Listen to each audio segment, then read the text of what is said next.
Hvalisavi zečevi.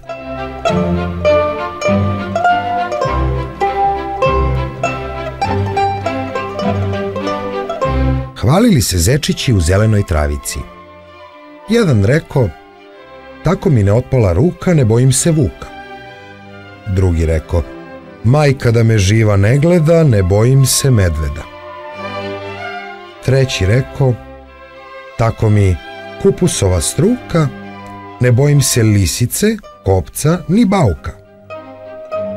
U to nešto šušnulo, negde ispod grana, razbegli se zečevi na 100 strana.